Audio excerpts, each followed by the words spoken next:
Hello everyone, my name is Xanmoas, and today we're starting a new segment called Hot Talk Reflections. And what that means is that I'm going to be talking about stuff that I've seen in video games or comics or whatever, and try to make a topic out of them for discussions. And you're free to give your insights in the comments below. For today's topic, we're going to be talking about Infinite's mask. If you don't know who Infinite is, let me just switch the scene. Infinite is a jackal from Sonic the Hedgehog. He's what you call the ultimate mercenary, or as he likes to think, who unfortunately met very violent beating from Shadow. And what happened is that he got scarred and called weak, and now he wears a mask. That crystal on his chest is the Phantom Ruby. And what that is that it grants him the power of illusions. Now, I want to make this clear. The thing on his chest is actually a prototype, because Eggman was smart enough not to give him the real thing. But even so, it's still powerful enough to, say, summon the sun to fall on the planet, which is funny, because Eggman could have done that at the start. He had the real one. What stopped him? Basically, Infinite wishes for the end of the world, essentially. He loves destruction. He revels in it. He loves feeling powerful, and he wants to destroy the world, or at least ruin it for everyone. He works under Dr. Eggman, who uses him as a secret weapon of sorts. Because ever since he found the Phantom Ruby, he knew Infinite could grant him Eggman Land, his theme park. Now, I'm sorry I'm muttering. I'm just trying to get used to this. Now, the main topic of today is his mask. And the reason why I brought this up is because his mask is very unsymbolic. And what I mean is a mask purely made just for the edge. It's not made to tell a story. And honestly, villains and heroes should not wear masks unless there's a reason for it. For heroes, it makes sense because they're trying to hide their identity. For villains, it's because they're either trying to hide their identity or their face has been affected in some way. Or maybe the mask is a real face and the face underneath is fake. Who knows? It's like robot logic there. Anyways, his mask is very unique in design. And what I mean is, for starters, his eyes. What can you tell me about the eyes so far? One's half blind. Yeah, it's a one-sided mask, essentially.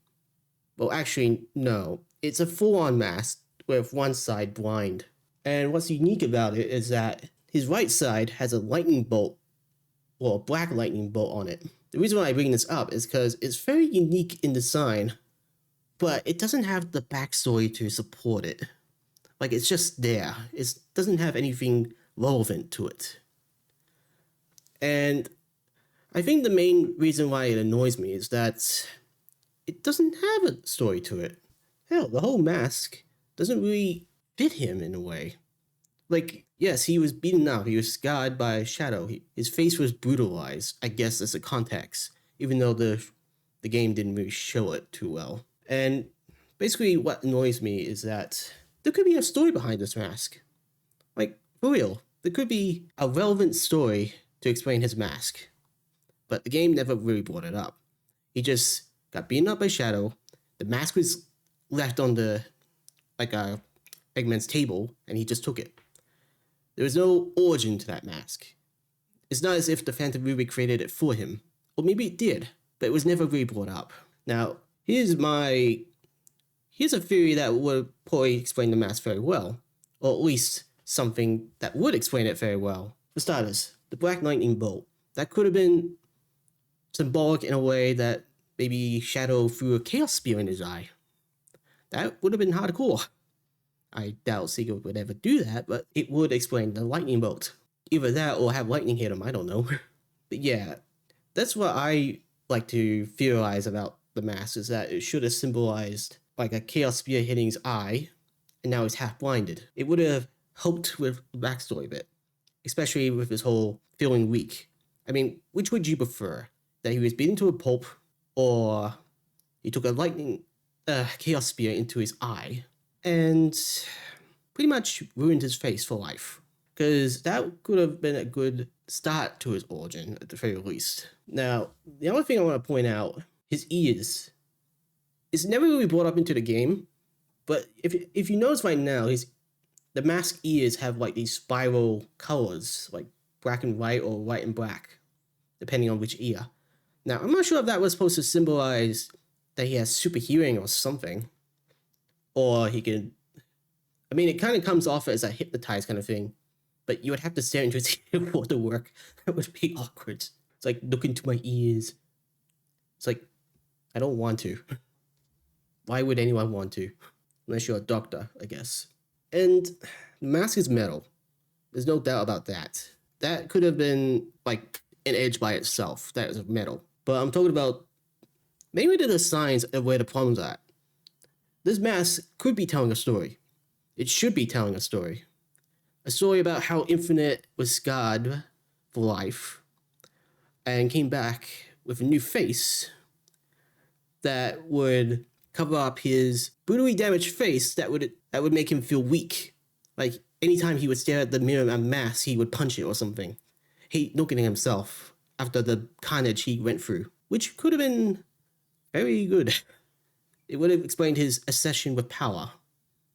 Because at the start, if you read the part 4 of the Sonic Forces comics, he was just an ordinary mercenary in a group of jackals that tried to invade Eggman space, and what happened was he made contact with the Phantom Ruby, and pretty much the best way to explain it was that maybe he had a dream of power, but the moment he touched the ruby, he became obsessed with it. Because for some reason he has this big hatred of the world, and it was never really explained what kind of hatred he could have with the world, other than that he was bored of it.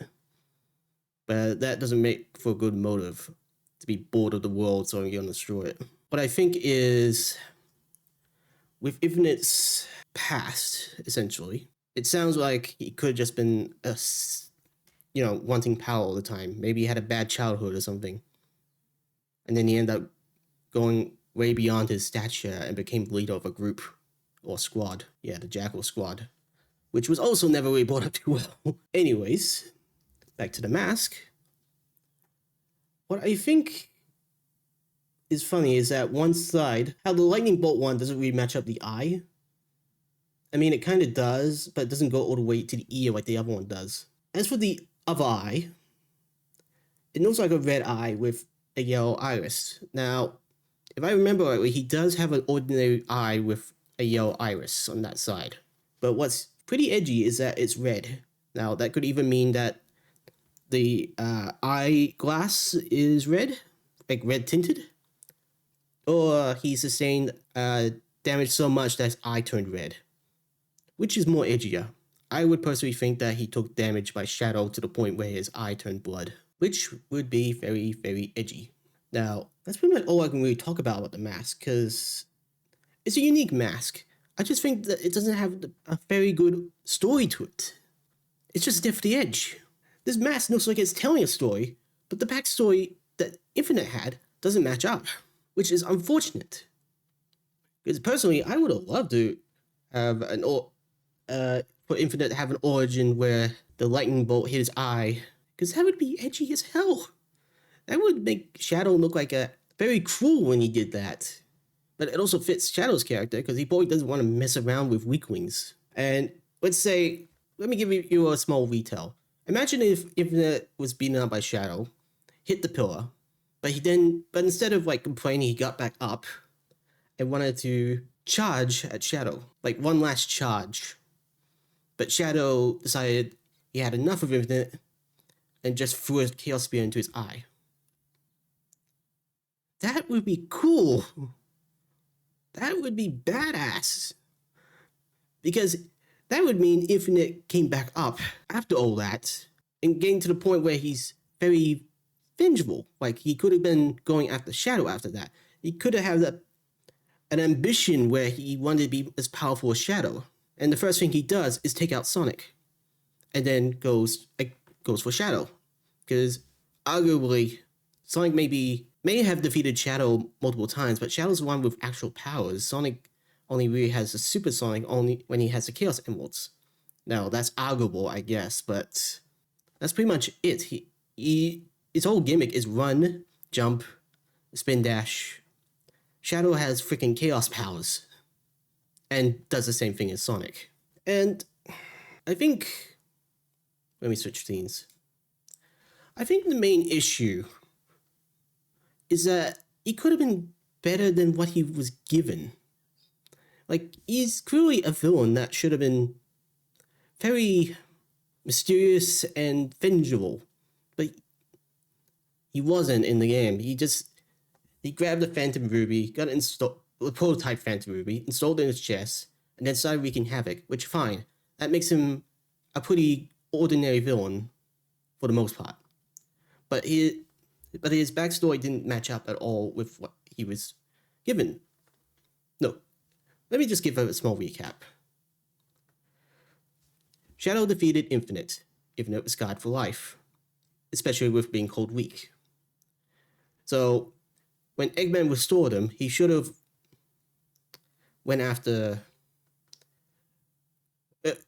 he should have tried to prove himself, like being better than Shadow because of the Phantom Ruby, which, by the way, creates illusions which are so realistic that it can actually hurt someone. Like, he could create a box, and that box would be real enough to crush someone. That's his power. And what should have happened in the DLC, in my opinion, is that Infinite should have went after like a town first, try to conquer it, then went after Sonic, helped Eggman launch this Death Egg, defeated Omega, which actually happened, but it was not shown, except in a comic. And then finally, he has his rematch with Shadow, which he utterly destroys him. Like, I'm sorry, but for Infinite to be called Infinite, he should have been able to defeat Shadow. Shadow. He should have been able to defeat Shadow. Especially, like, in a super form. Because the Phantom Ruby is pretty powerful by itself. But if he was able to defeat Super Shadow, then he would have a reason to call himself Infinite. He shouldn't call himself Infinite because that's his name, because that's stupid. He should be called Infinite because he earned it. He should have defeated the world's hero, surpassed the ultimate life form, and become infinite. Now, I'm sorry if I dredge off a bit from the maths topic, but I just feel like this is important. This should have been his backstory. And then it rolls into Sonic Forces, where he was continually running amok and destroying things. It's actually a little saddening in that his backstory was very complicated in the way that it felt broken. Like, did you know, for a fun fact, that in the reactor level, there was infinite clones under the railings? But it was never really brought up. Except that Amy said, "What a lonely place to be brought into the world." But he was never brought up there. He was brought up elsewhere, in another lab. In fact, he was real. So why did Eggman have clones there? Probably because of faulty writing. And I'm going to end the topic for today. I hope you enjoyed the video, and please follow if you want to see more, as I try to think up more ways to make videos about different topics. Sorry if I came up as nervous or muttering, this is the first time I'm trying this. So I hope you enjoyed. Tune in next time. See ya.